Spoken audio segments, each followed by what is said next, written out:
Hi hello welcome to post 360 నేను మీ మురళీ రాపల్లి.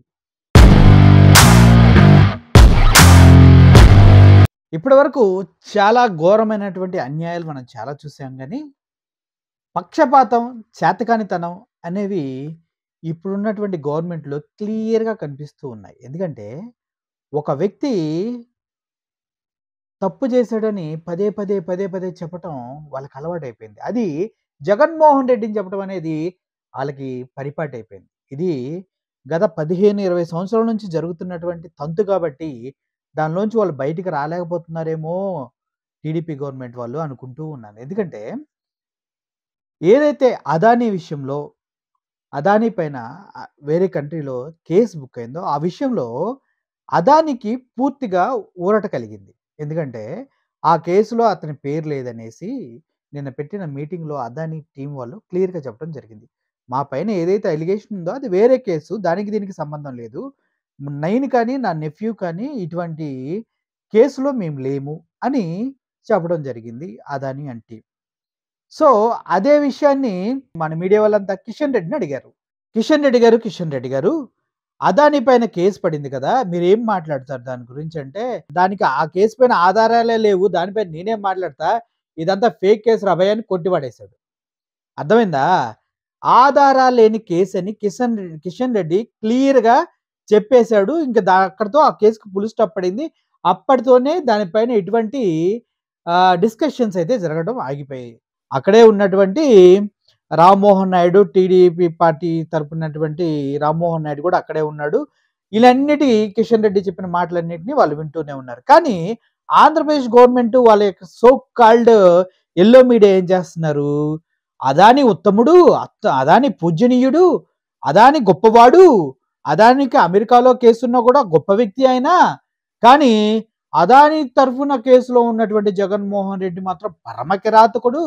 ఆయన్ని అసలు ఉరిదీయాలి అన్నట్టుగా వాళ్ళ వార్తా కథనాలు యెల్లో మీడియాలో, పేపర్స్‌లో, టీవీ ఛానల్స్‌లో రావడం జరిగింది. అంటే ఏంటి?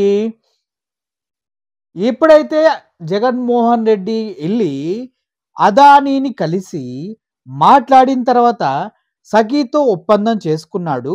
దానికి తగ్గట్టు తనకి బ్రైబరీ వచ్చింది. అది కూడా 1750 కోట్లంటూ చెప్తూ వచ్చారు కదా ఇప్పటిదాకా.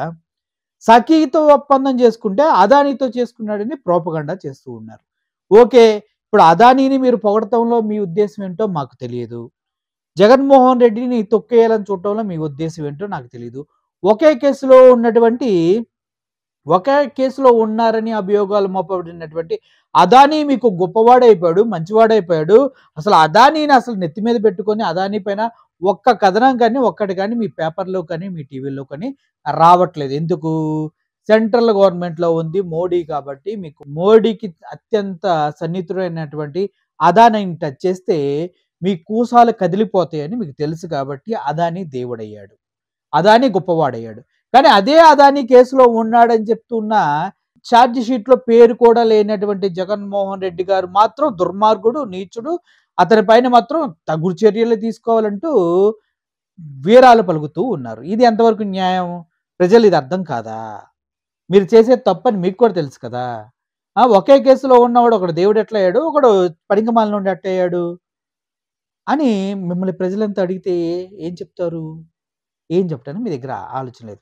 నిన్నటికి నిన్న షర్మిల అక్క బయటకొచ్చి, మురిసిపల్లి షర్మిల అక్క బయటకొచ్చేసి, ఎందుకు మాట్లాడతలేదు చంద్రబాబు నాయుడు? అసలు అదానీని ఎందుకు క్వెషన్ చేయట్లేదు?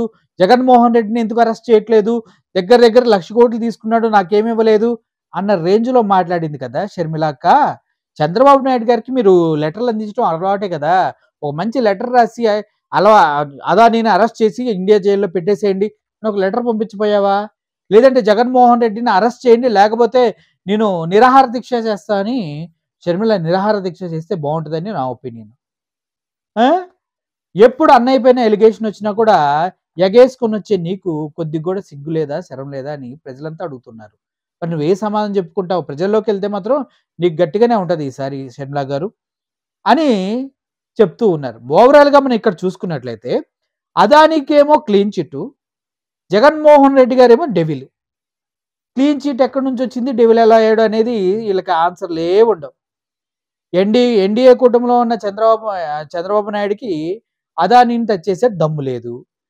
తన ప్రతిపక్ష నేత అయినటువంటి జగన్మోహన్ రెడ్డి పైన అభియోగాలు చేయకుండా ఉండలేరు. ఇది వాళ్ళ ఓవరాల్‌గా వాళ్ళకున్నటువంటి ఆలోచన. అసలు బ్రైబరీయే తీసుకోలేదురా అని ఇంక మొత్తుకొని చెప్తున్నా గూడా దాన్ని ఒప్పుకోరు. బ్రైబరీ తీసుకున్నాడు, ఇంతిచ్చారు, అంతిచ్చారని ప్రజల్లోకి మళ్ళీ రాంగ్ ప్రొపగండా తీసుకెళ్తూనే ఉండాలి. లేదంటే వీళ్ళకి మనశ్శాంతి ఉండదు. ఎందుకంటే తొక్కేయాలి. గతంలో నుంచి జగన్మోహన్ రెడ్డి అభియోగాలు చేయటం, అసత్య ప్రచారాలు చేయటం, అసెంబ్లీలోకొచ్చి అయన్నీ తప్పని ప్రూవ్ చేసుకొని తలదించుకొని ఎళ్ళటం కూటమి ప్రభుత్వానికి అలవాటయిపోయింది. ఇప్పుడు రామ్మోహన్ నాయుడు కూడా ఏం మాట్లాడట్లేదు. మీ వోడే కదా! మాట్లాడమను దమ్ముంటే అదాని పైన. దమ్ముంటే రామ్మోహన్ నాయుడిని అదాని పైన కామెంట్ చేయమని చెప్పండి. అదే దమ్ము చంద్రబాబు నాయుడు కనుకున్నా అదాని పైన కామెంట్ చేయమని చెప్పండి. లోకేష్‌కున్నా పర్లేదు అదానిని కామెంట్ చేసి అరెస్ట్ చేయాలని చెప్పండి. ఎందుకంటే ఇది దేశ భవిష్యత్తుకి, దేశం యొక్క ప్రతిష్టకు సంబంధించిన విషయం కాబట్టి మీరు ఒక నాయకులుగా జోక్యం చేసుకోవడంలో ఎటువంటి తప్పు లేదని నేను అనుకుంటున్నా. అంతేకాదు మనందరికీ తెలుసు. ఇది అదాని పైన అభియోగాలు వచ్చిన తర్వాత కెన్యా వాటికి సంబంధించిన ప్రాజెక్ట్స్ అన్నీ తీసేసి పక్కన పెట్టేసింది. మాకు అదానితో ఎటువంటి సంబంధం లేదు. అదాని ప్రాజెక్ట్స్ అన్ని మేము క్యాన్సిల్ చేసుకుంటున్నామని కెన్యా గవర్నమెంట్ చెప్పడం జరిగింది. అదేవిధంగా అదాని ప్రాజెక్ట్స్ ఆంధ్రప్రదేశ్‌లో అయితే ఏమైతే ఉన్నాయో వాటన్నిటిని బ్యాన్ చేసేసి బ్లాక్ లిస్ట్‌లో పెట్టేయండి చంద్రబాబు నాయుడు గారు. ఎందుకంటే చిత్తశుద్ధి ఉండాలి మనిషికి. నిజాయితీ, నీతి ఉండాలి.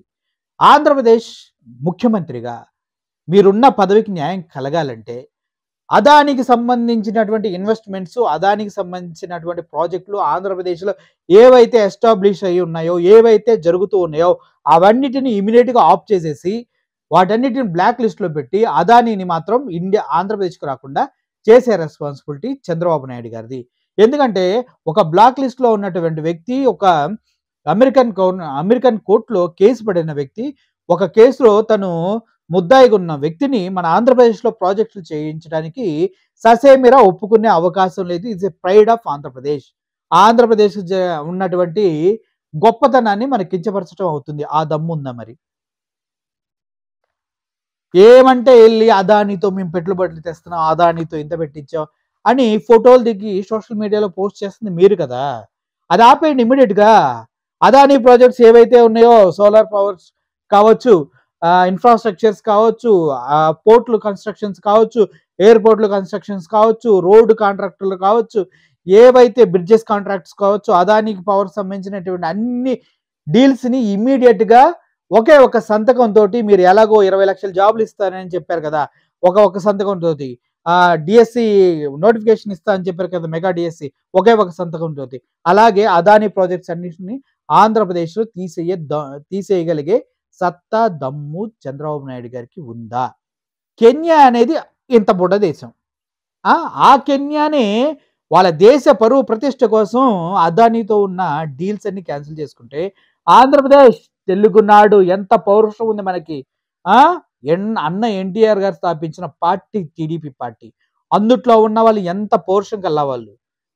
ఆ దమ్ముతో, ఆ ధైర్యంతోనే నేను అడుగుతున్నా చంద్రబాబు నాయుడు గారిని, పవన్ కళ్యాణ్ గారిని దయచేసి దమ్ముంటే అదానీ మీద కామెంట్ చేయండి. అదానీ నువ్వు చేసిన తప్పని క్వెషన్ చేయండి. అదానీ ఇన్ని కోట్లు ఎలా ఇచ్చావు ఇన్ని స్టేట్‌లకి, అది కూడా కేంద్ర పాలిత ప్రాంతమైనటువంటి జమ్మూ కాశ్మీర్‌కి కూడా బ్రైబరీ ఇచ్చినట్టుగా మీరు ప్రూవ్ చేస్తూ ఉన్నారు కాబట్టి జమ్మూ కాశ్మీర్ యూనియన్ టెరిటరీ కాబట్టి అక్కడ ఉన్నటువంటి గవర్నర్‌ని కూడా మీరు జైల్లో పెట్టే విధంగా యుద్ధాలు చేయండి. యాజిటేషన్ చేయండి. షర్మిల అక్క, చంద్రబాబు నాయుడు, మన లోకేష్ బాబు గారు, పవన్ కళ్యాణ్ గారు చేయండి. మేము చాలా గర్వపడతాం. అది చేయనప్పుడు జగన్మోహన్ రెడ్డి గారి గురించి మాట్లాడే హక్కు, నైతిక విలువలు, అధికారాలు ఏ పార్టీకి లేవు, ఏ నాయకుడికి లేవు. అర్థమైంది కదా! సో, ఈ విషయం ప్రజలకు కూడా అర్థమయ్యేలాగా క్లియర్‌గా చెప్పాలనేదే మా ఉద్దేశం. ఈ పాయింట్ మీకు అర్థమైందని మేము మనసారా నమ్ముతున్నాం. Thank you for watching this video. I am Murali signing off. Thank you so much.